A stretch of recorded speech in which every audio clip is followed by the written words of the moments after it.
오늘 하나님 말씀 이사야 55장 1절부터 13절까지 말씀입니다. 하나님의 생각이 우리 생각과 다를 때 어찌할 것인가 생각해 보았습니다. 서점에 가서 10년 후 세계사 두 번째 미래라는 책을 보았습니다. 평소 같으면 샀습니다. 그런데 내려놓았습니다. 저자 두 분이 기자 출신입니다. 비판적 분석은 좋았는데 비관주의 정서가 너무 강했습니다. 기계와 일자리 문제, 사람과 지구 문제, 자본과 정치 문제 등 우울한 설명이 이어졌습니다. 목차를 보다가 오늘은 사지 말자 그랬습니다. 낙관주의 태도가 무조건 좋은 건 아니죠. 문제 해결이 어려운 상황에서 낙관주의는 오히려 독이 됩니다. 베트남 전쟁 때 포로 수용소에 갇힌 미군 병사들 중에서 낙관주의가 강한 군인들이 먼저 죽었다 하는 그런 보도를 봤습니다. 이번 크리스마스 때는 풀려날 것이다 하고 근거 없는 기대를 하다가 안 되니까 실망하고 그러다 보니 면역력이 떨어져서 병에 걸려 빨리 죽더라 하는 거죠. 상황의 엄중함을 받아들이고 현실을 직시하는 이들이 더 오래 생존하더라 하는 보고였습니다. 낙관주의와 비관주의 문제는 생각보다 복잡합니다. 오늘 성경 말씀도 비관주의와 낙관주의와 관련된 말씀인데요. 바벨론의 포로로 간 이스라엘 백성들이 비관적 현실주의에 빠져 있었습니다. 이스라엘 백성들은 바벨론에 가서 겨우 적응하여 살고 있었는데 하나님이 다시 바벨론을 떠나라 시온으로 돌아가라 하십니다. 이스라엘의 생각과 하나님의 생각이 참 다릅니다. 이는 내 생각이 너희의 생각과 다르며 내 길은 너희의 길과 다름이니라. 여호와의 말씀이니라. 이는 하늘이 땅보다 높음같이 내 길은 너희의 길보다 높으며 내 생각은 너희의 생각보다 높음이니라.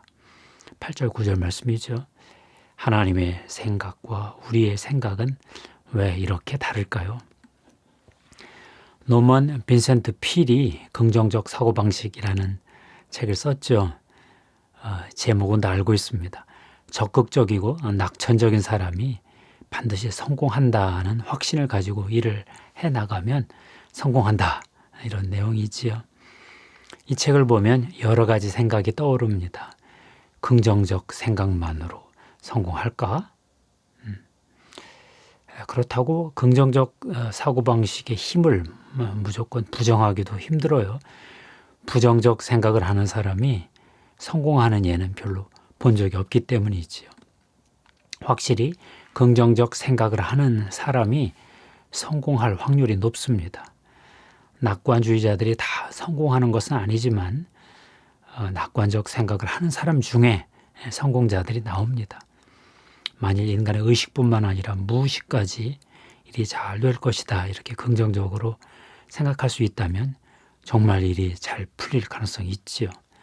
상황이 어려워도 마음을 즐겁게 먹고 명랑한 마음을 유지하면 돌파력도 생기고 해결책도 떠오를 수 있습니다. 그러나 정직한 사람들은 대개 비관적 태도, 비관주의적 정서가 있습니다. 세상 현실을 있는 그대로 보면 너무 막막합니다. 내 한계, 나의 어떤 부족한 부분을 보면 자신이 없지요. 일본 경제가 회복될 기미가 보이지 않지요. 버블 후의 장기 불황, 정부의 개입 정책 실패, 혁신의 실패, 일본 경제 어려움은 한두 가지가 아닙니다. 좀비 대학들을 계속 살려두고 있다는 얘기도 들리고요. 그래서 게이오 대학 교수 다케나카 헤이조가 쓴 경제고전이라는 책을 읽어보았습니다. 부제가 문제 해결력을 기르는 힘이었습니다. 경제고전 읽기를 통해서 일본 경제 문제를 극복하고 싶은 그의 마음이 절절했습니다. 그러나 정직한 그는 일본 경제에 대해 비관적 태도를 유지했습니다. 바벨론의 포로로 끌려온 이스라엘 백성은 처음에 바벨론의 위세에 눌려 마음고생을 많이 했습니다. 바벨론의 마르둑 신이 여호와 하나님보다 더 강한 신이란 말인가 고민을 많이 했습니다. 예레미야가 이미 편지를 보냈죠. 너희는 집을 짓고 거기에 살며 텃밭을 만들고 그 열매를 먹어라. 아내를 맞이하여 자녀를 낳으며 너희 아들이 아내를 맞이하며 너희 딸이 남편을 맞아 그들로 자녀를 낳게 하여 너희가 거기에서 번성하고 줄어들지 아니하게 하라. 너희는 내가 사로잡혀 가게 한 그 성읍의 평안을 구하고 그를 위하여 여호와께 기도하라. 이는 그 성읍이 평안함으로 너희도 평안할 것임이라. 예레미야 29장 5절 7절 말씀이죠. 이스라엘 백성은 예레미야의 이 예언을 따라 열심히 적응하고 잘 살았습니다. 그런데 어느 날 바벨론이 페르시아 왕 고레스에게 망했습니다. 하나님은 다시 익명의 예언자를 통해서 예루살렘 시온으로 돌아가라 이렇게 예언하십니다. 어떻게 다시 돌아가나? 바벨론에서 일군이 생활 터전은 어떻게 정리하라고? 무너진 예루살렘을 무슨 수로 회복하나? 걱정이 태산 같았습니다. 인간은 비관적 상황을 극복하기 어렵습니다. 세상을 봐도 답이 없고 막막합니다. 나를 보면 더 답답합니다. 그럴 때 인간이 바라볼 곳은 하늘밖에 없습니다. 오죽하면 아메리카의 인디언들이 비 올 때까지 기우제를 지냈겠습니까? 다행히 성경은 하늘에서 우주를 다스리시는 하나님에 대해 말씀합니다. 하나님은 오늘 아무것도 없는 인생에게 내가 너희들의 모든 필요한 것을 공급하신다 하는 공급자 하나님이심을 선포하십니다. 오라 너희 모든 목마른 자들아 물로 나오라. 돈 없는 자도 오라. 너희는 와서 사 먹되 돈 없이 값 없이 와서 포도주와 젖을 사라. 너희가 어찌하여 양식이 아닌 것을 위하여 은을 달아주며 배부르게 하지 못할 것을 위하여 수고하느냐. 내게 듣고 들을지어다. 그리하면 너희가 좋은 것을 먹을 것이며 너희 자신들이 기름진 것으로 즐거움을 얻으리라. 1절 2절 말씀이죠. 공급자 하나님은 인간과 계약을 맺으시는 언약의 하나님이십니다. 오늘 하나님은 이스라엘 백성에게 하나님이 이스라엘과 맺은 언약을 환기시키십니다.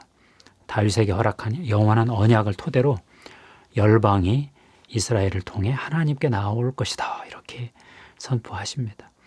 내가 너희를 위하여 영원한 언약을 맺으리니 곧 다윗에게 허락한 확실한 은혜이니라. 보라 내가 그를 만민에게 증인으로 세웠고 만민의 인도자와 명령자로 삼았나니 보라 네가 알지 못하는 나라를 네가 부를 것이며 너를 알지 못하는 나라가 네게로 달려올 것은 여호와 네 하나님 곧 이스라엘의 거룩하신 이로 말미암음이니라. 이는 그가 너를 영화롭게 하였느니라. 하나님이 이스라엘 백성들을 장차 언약의 백성으로서 영화롭게 하시겠다 하는 일방적 선포시죠. 이어서 하나님은 공급자 하나님, 언약의 하나님이 언약을 스스로 성취하시는, 이루시는 하나님이시다. 이렇게 선포하십니다. 하나님은 한 번 작정하신 약속은 스스로 반드시 성취하신다. 이스라엘이 불순종해도 성취하신다. 이렇게 말씀하시네요. 이는 비와 눈이 하늘로부터 내려서 그리로 되돌아가지 아니하고 땅을 적셔서 소출이 나게 하며 싹이 나게 하여 파종하는 자에게는 종자를 주며 먹는 자에게는 양식을 줌과 같이 내 입에서 나가는 말도 이와 같이 헛되이 내게로 되돌아오지 아니하고 나의 기뻐하는 뜻을 이루며 내가 보낸 일에 형통함이니라. 10절 11절 말씀입니다. 공급자 하나님, 언약의 하나님, 언약을 스스로 성취하신 하나님이시기 때문에 현재 이스라엘 상황이 아무리 막막하고 이스라엘이 죄 많고 불순종하는 백성이지만 하나님이 직접 미래를 열어가신다 하는 선언이십니다.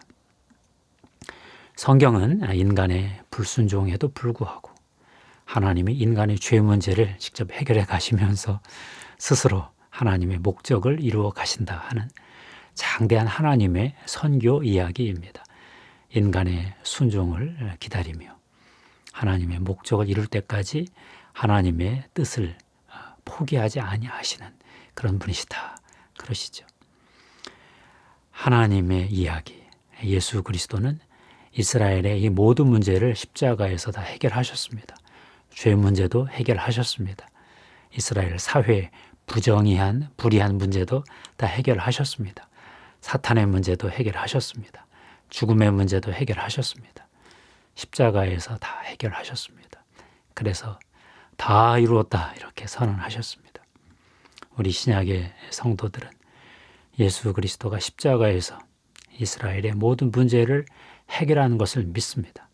부활 후 승천하시고 성령을 부으시는 우리 주 예수 그리스도께서 성령 받은 성도들을 통해서 하나님 나라를 이루어 가신다. 하나님의 통치를, 대리 통치를 통해 성취하신다.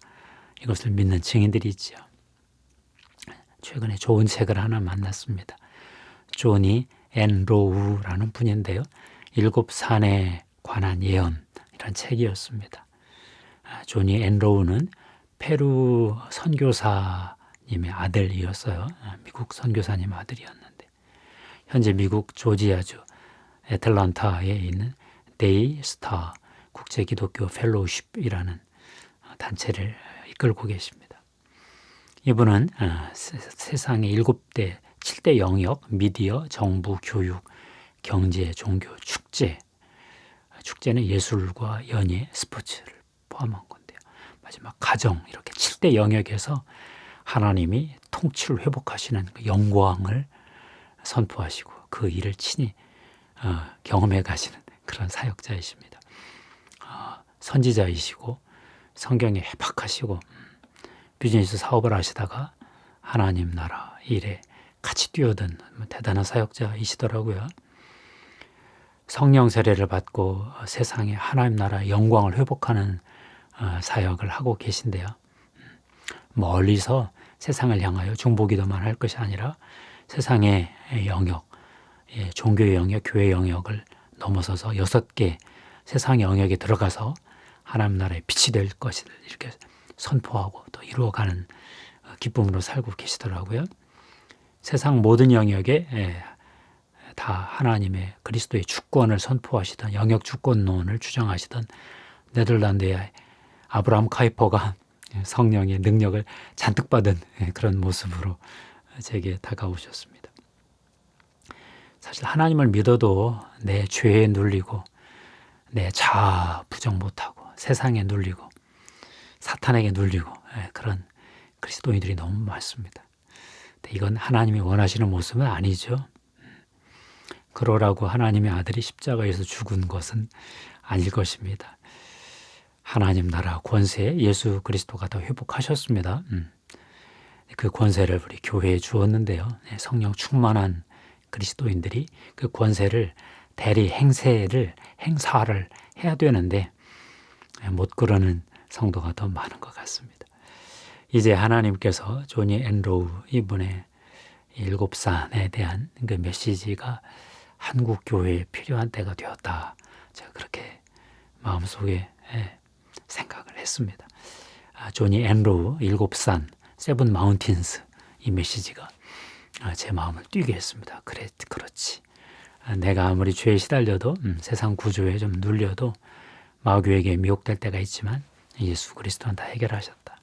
이건 제가 믿거든요. 이제 경험하고 성령의 능력으로 기름 부음의 어떤 권능을 받아서 이런 6대 영역, 7대 영역 전부 다 하나님의 영광이 드러나는 하나님의 약속이 이루어지는 모습을 제가 경험하는 그런 이제 삶이 되기를 사모하고 여러분을 그리로 또 초대합니다. 기도하겠습니다. 하나님 아버지 감사합니다. 예수 그리스도는 하나님 아버지의 약속을 이루셨습니다. 권세를 다 회복하셨습니다. 사탄이 빼앗긴 모든 권능을 법적으로 영의 세계에서 다 확보했습니다. 이제 하나님의 뜻이 하늘에서 이루어진 것처럼 이 땅에서도 이루어지는 때입니다. 하나님, 이스라엘 백성들이 비관적 정서에 있을 때 하나님이 미래의 낙관적 예언을 해주셨습니다. 하나님이 오르십니다. 하나님이 능력이 많으십니다. 영광스러우신 분이십니다. 하나님, 저희가 하나님의 능력을 믿습니다. 하나님의 구속사역을 믿습니다. 하나님의 구속사의 전개를 믿습니다. 하나님의 역사 섭리를 믿습니다. 하나님, 예수 그리스도 하나님의 아들이 이루신 성취를 믿습니다. 그분이 회복하신 권능을 믿습니다. 우리 교회에 권능이 부어진 것을 믿습니다. 하나님, 이 시대의 교회로서 하나님의 백성으로서 예수 그리스도가 회복한 역사를 반드시 우리 당대에 이룰 수 있도록 축복해 주시옵소서. 예수 그리스도의 십자가의 보혈을 뿌리고 덮습니다. 성령님 기름 부어 주시옵소서. 우리 구주 예수님의 이름으로 기도하옵나이다. 아멘.